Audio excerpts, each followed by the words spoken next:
Hi, എല്ലാവർക്കും നമസ്കാരം. കുഞ്ഞുമോൾസ് കിച്ചണിലേക്ക് സ്വാഗതം. ഞാൻ ഇന്നിവിടെ ചെയ്യാൻ പോകുന്നത് ഇലയട ഉണ്ടാക്കാനാണ് പോകുന്നത്. അതിന് അധികം ഇൻഗ്രീഡിയൻസ് ഒന്നും വേണ്ട. അതെങ്ങനെയാണെന്ന് ഞാൻ ചെയ്യുമ്പം ഓരോന്ന് അതിൻ്റെ കണക്കും പ്രകാരം നിങ്ങളെ കാണിച്ചു തരാം. അപ്പം നമുക്കിത് ചെയ്യാൻ തുടങ്ങാം.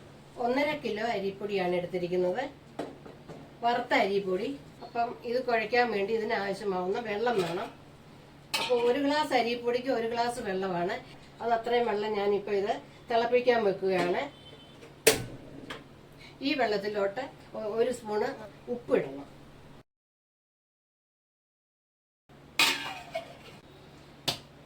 പൊടിയെല്ലാം വെള്ളം ഒഴിച്ച് ഉരുട്ടി നമ്മൾ എല്ലാം ഒരേപോലെ ഒന്നിച്ചാക്കി ഇങ്ങനെ ഉരുട്ടി വെച്ചു. ഇത് ഓരോ ചെറിയ ഉരുളകളാക്കി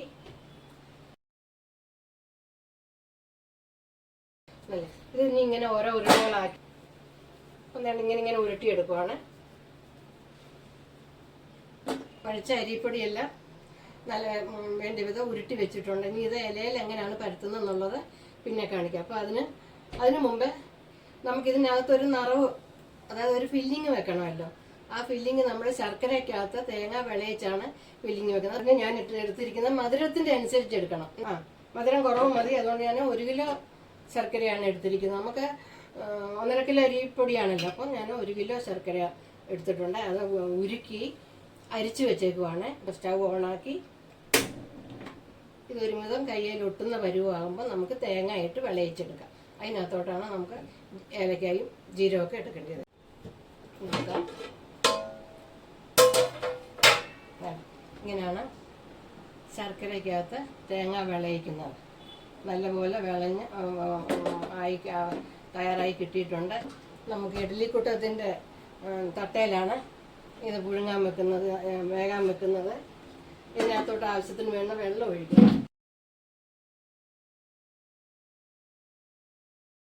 അതിനകത്തോട്ട് ഈ തട്ട് വെച്ചിട്ട് പിന്നെ വാഴയിലയുടെ മുരുത്താണ്. അത് അങ്ങനെ എന്തെങ്കിലും ഒരു സാധനം ഇതിനകത്ത് വെച്ചാൽ ഈ ആവിയെ പരന്ന് കിടന്ന് ചിലപ്പോൾ ആവി ഇതിനകത്തോട്ട് നല്ലതായിട്ട് തട്ടാൻ വേണ്ടിയാണ് ഈ മെത്തേഡ് ഉപയോഗിക്കുന്നത്. ഇതിനകത്തോട്ട് പിന്നെ അട ഉണ്ടാക്കി വെക്കാൻ പോവാണ്. ഒരു പാത്രത്തിനകത്ത് ശകലം വെള്ളം എടുത്ത് വെച്ചേക്കണം.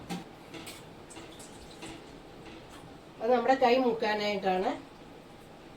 ഈ ഉരുട്ടി വെച്ചിരിക്കുന്ന ഓരോ ഉരുള എടുത്ത് ഈ ഇലയിലോട്ട് ഇങ്ങനെ വെച്ച് നമ്മുടെ കൈ നനച്ചിട്ട് ഇത് പരത്തണം. എത്രമാത്രം കട്ടി കുറച്ച് പരത്താമോ അത്രയും കനം കുറച്ച് വേണം ഇത് പരത്താൻ. ഇല നിറച്ച് ഇതിങ്ങനെ പരത്തി ഇനി ഇതിലേക്ക് നമ്മൾ ആ ഫില്ലിങ് വെക്കുകയാണ്. വിളയിച്ചെടുത്ത തേങ്ങ അതിൽ ഓരോ സ്പൂൺ എടുത്ത് ഇതിൻ്റെ ഒരു ഭാഗത്തോട്ട് വെച്ചാൽ മതി. ഇത് മടക്കേണ്ടതാണല്ലോ. അതുകൊണ്ട് ഈ ഒരു ഭാഗം നിറച്ച് ഇതിങ്ങനെ നിറച്ച് വെച്ചിട്ട്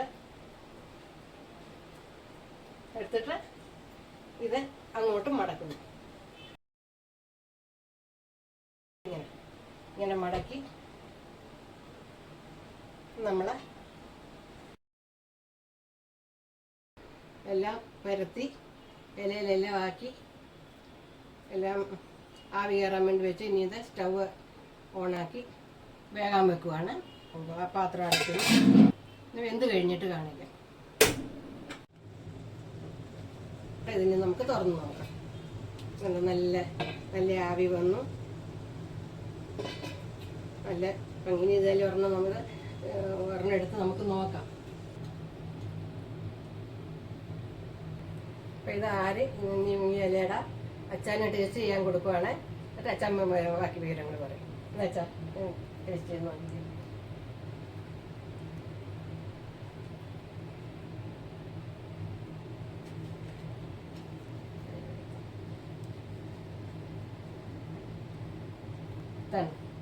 ഇങ്ങനെ ഇനി ഇത് ടേസ്റ്റ് ചെയ്യട്ടോ.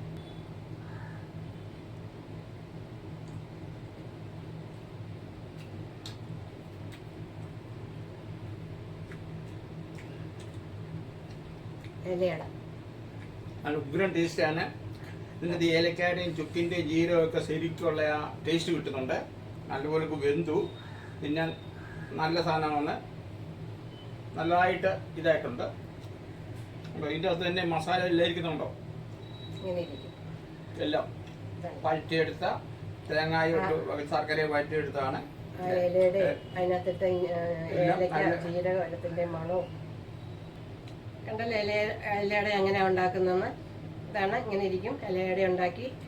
ഇത് ഇപ്പോഴല്ല, വൈകിട്ട് ഉണ്ടാക്കി വെച്ചിട്ട് രാവിലെ കഴിക്കാനാണ് ഇഷ്ടം. ഇത് കഴിക്കുന്നതാണ് നല്ല രുചി.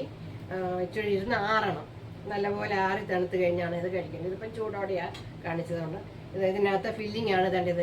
ഇത് നമ്മളിതിനകത്ത് ശർക്കര വിളയിച്ച് വെച്ചില്ലേ, അതൊക്കെ ഇങ്ങനെ ഇരിക്കും. ഇങ്ങനെ ഇത് കഴിക്കാൻ നല്ല രുചിയാണ്.